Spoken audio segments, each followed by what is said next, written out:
Hi everyone, welcome back. Well, Ed Mylett is one of the world's top motivational and business speakers, and our very own JC Fernandez recently spoke to him about how to stay positive during this global pandemic. I am so excited about our next guest who is joining us here via Zoom. His book, Max Out Your Life, I've read it a dozen times. I listen to his podcast every single week. His Instagram account inspires me on a daily basis. I am so excited. Please welcome via Zoom. It is Ed Mylett. How are you? I'm great, brother. Thank you so much for having me, and what a great introduction. Thank you so much. Well, the things you do are amazing, and I want to jump right into everything because there's so much happening in the world. There's so much happening in the country, here in Las Vegas. How does one stay positive through all of this? Well, it's certainly not easy, and I know there's a lot of people suffering, and I don't mean to make light of that, but you know, there's one way that you don't have to suffer, which is in your head. You don't have to do that. And one of the things that I would challenge you all to do is to remember this. You don't have to believe everything you think. Not all of your thoughts are true.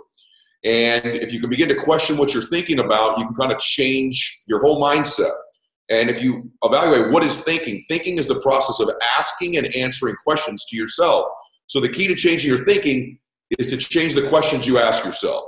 And so start to try to take control of that when they begin to get away from you.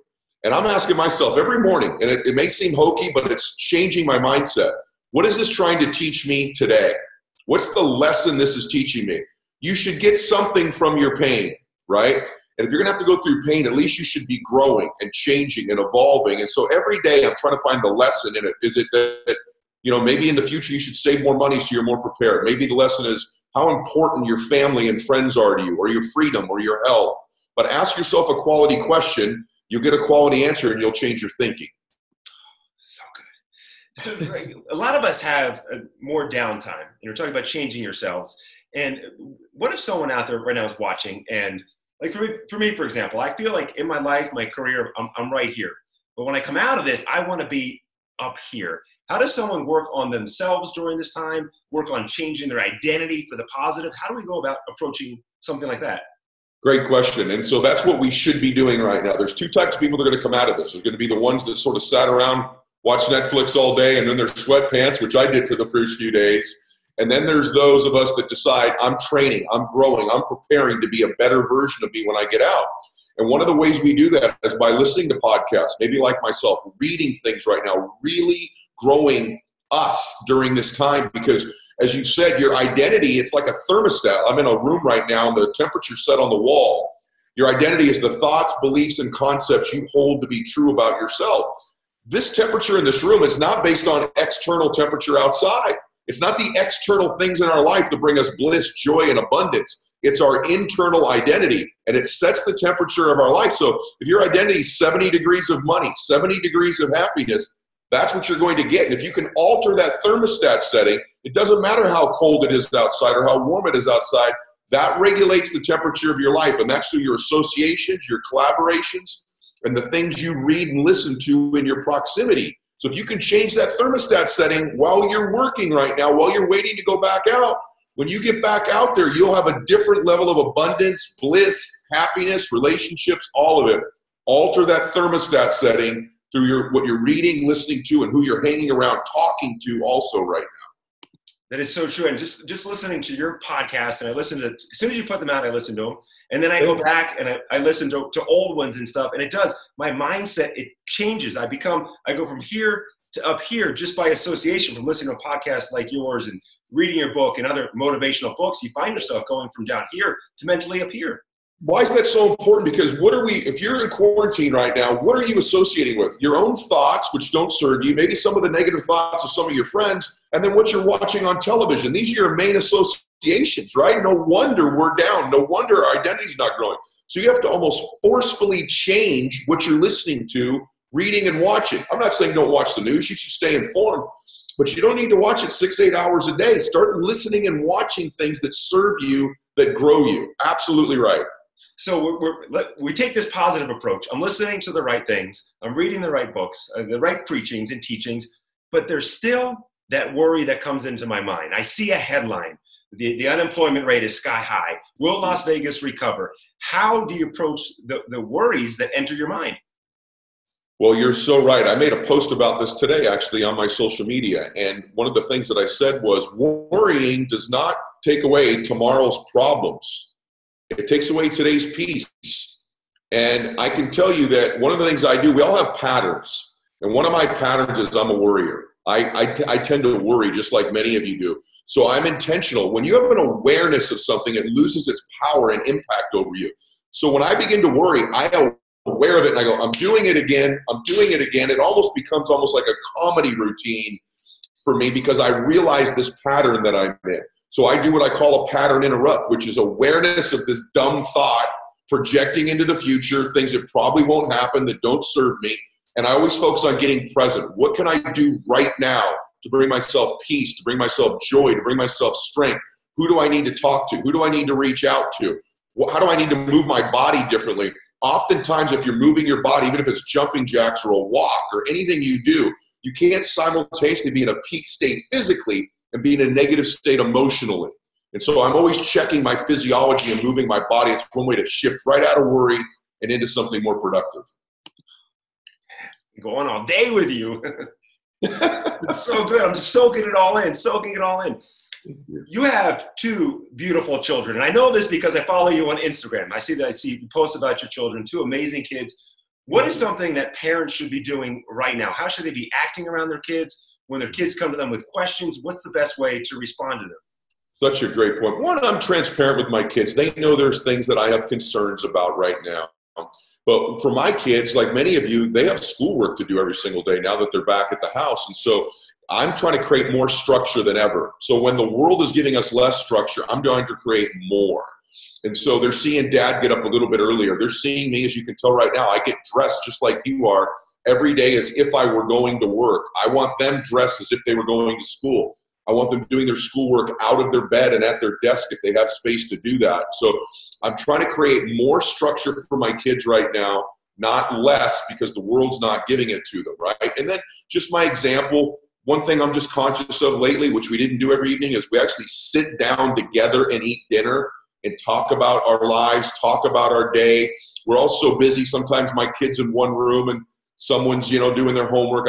We gather at dinner and at least have that 1 hour where we connect with one another. And then in my family, for what it's worth, we pray together every night. They see their dad on his knees saying prayers with the family, whether you're a person of faith or not. I don't mean to be dictating that to you, but they're at least seeing me stay strong with my faith and keep the same structures or more in place right now.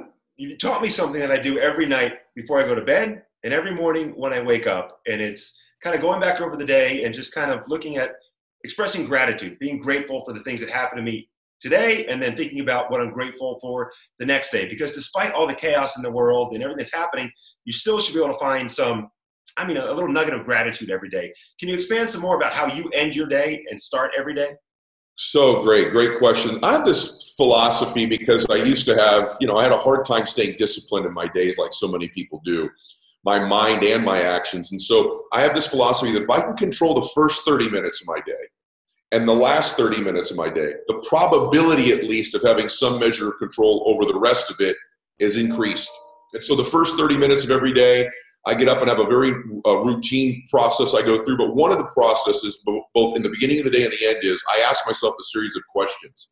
What am I most grateful for in my life right now? Because the quality of the question changes the quality of your life and your thinking. What am I most grateful for? Who am I most grateful for?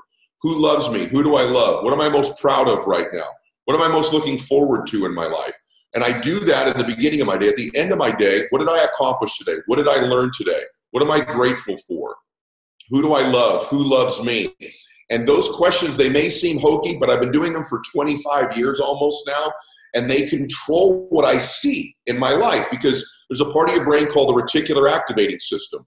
And this is the part of your brain that kind of filters out anything that's not important to you and filters in what is important to you. It's almost like the Matrix. So for example, we've all experienced this. If you ever bought a new car, like a blue Lexus or a blue Honda, all of a sudden you see blue Hondas everywhere, don't you? They're in the parking lot. They're 3 lanes over on the other side of the road. All of a sudden you see them everywhere. Why? They were always there, but now they're filtered into your awareness and you see them everywhere. We all know what that's like. Well, what if the blue Hondas of your life were what you're grateful for? what you're proud of, what you're excited about, what you're achieving. And by asking these questions, they become important to your reticular activating system. And believe it or not, you begin to see, feel, and hear things that were always there that you had missed before, just like that blue Honda. It's a powerful thing we do with our minds. You're the one that taught me all about it, and I use it on a daily basis, and it has changed my life. And I know I'm going to let you go, but one last question, because there's some people out there, myself included, at times I just feel helpless. What can we do? Brother, first, thank you so much for having me. Your energy is infectious, and you're making a difference in the world. Thank you. Guys, I would say to you that if you're feeling helpless, get helpful. You can't simultaneously feel helpless and be helpful, be helping someone else. And again, I don't mean this as some foo-foo thing. When I'm feeling helpless and I have anxiety, I'm thinking, who can I go help? Who can I reach out? Who can I tell that I love? Who can I offer any assistance to in my life? Because remember this, in these times it's so hard to forget, but we were all born to do something great with our lives. All of us were, in our own special, unique ways, in big ways and small ways. And some of the smallest things you will ever do in your life that most people will never know about are some of your greatest moments. And that's reaching out to someone you haven't talked to in a while and say, hey, I care about you. Anything I can do for you, I mean it. Do you need something from me? And when you begin to become helpful, you cannot feel helpless in that moment because you've gotten out of yourself. You've gotten into serving and giving to somebody else. Give yourself the gift today of doing something great by becoming helpful to another person, and helplessness begins to disappear. Ed Mylett, thank you so much for joining us today. Absolutely amazing stuff. Your podcast is fantastic. I feel like you put out a couple podcasts every single week. Mm-hmm. The book like I said, read it a dozen times. I give it as gifts to friends. Your Instagram account, your YouTube channel, people can get more of Ed Mylett. Thank you so much for joining us today. Been my complete honor. Thanks so much. Hey guys, thanks for sticking around. If you'd like more, click the videos right here. They're exactly what you need to see next. And if you're new here, hit subscribe and become a part of the Max Out community. And tell me what you think about the videos in the comments below. I read all of them every week, and I select winners that get all kinds of prizes, gear, coaching calls with me. Make a comment.